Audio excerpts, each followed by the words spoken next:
when things won't go on your way, and you may begin to question yourself. But in those moments, always remember this.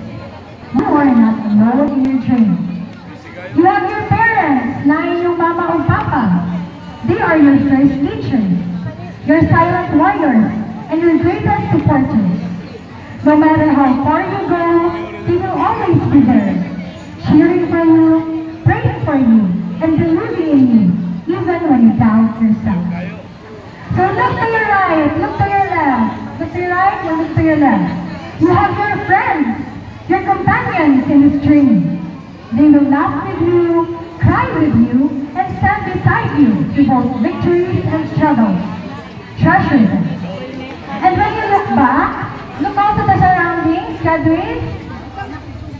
Remember that you will always have Shakon Central School, your foundation, your training ground, and your home. This is where your dreams began. This is where you were shaped into who you are today. So wherever life takes you, carry your roots with pride, carry your lessons with courage, and carry your dreams with faith.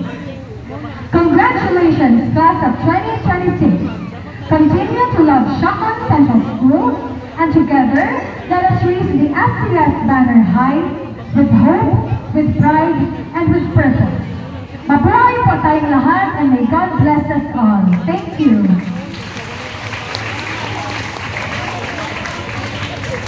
Thank you very much, Micah, for that inspiring, insightful message. We truly appreciate the time, wisdom, and valuable knowledge you have shared with us today. As a simple token of our gratitude, may we now present our certificate and token of appreciation by our very own Principal 3, Mr. Alfred C. Descalliar, together with Prince Apollo P. Buban, with high honor. Certificate of appreciation is awarded to Micah Zia E. Reyes, CPA. In sincere appreciation of your invaluable presence and inspiring message as our guest speaker during the Grade 6 graduation ceremony of Shakon Central School held on the 31st day of March 2026.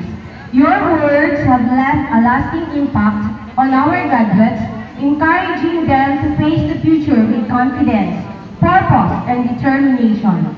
Thank you for sharing your time, wisdom, and experiences with our school community. Given this 31st day of March 2026 at Shakon Central School Covered Court, signed Alfred C. Descalliar, School Principal 2.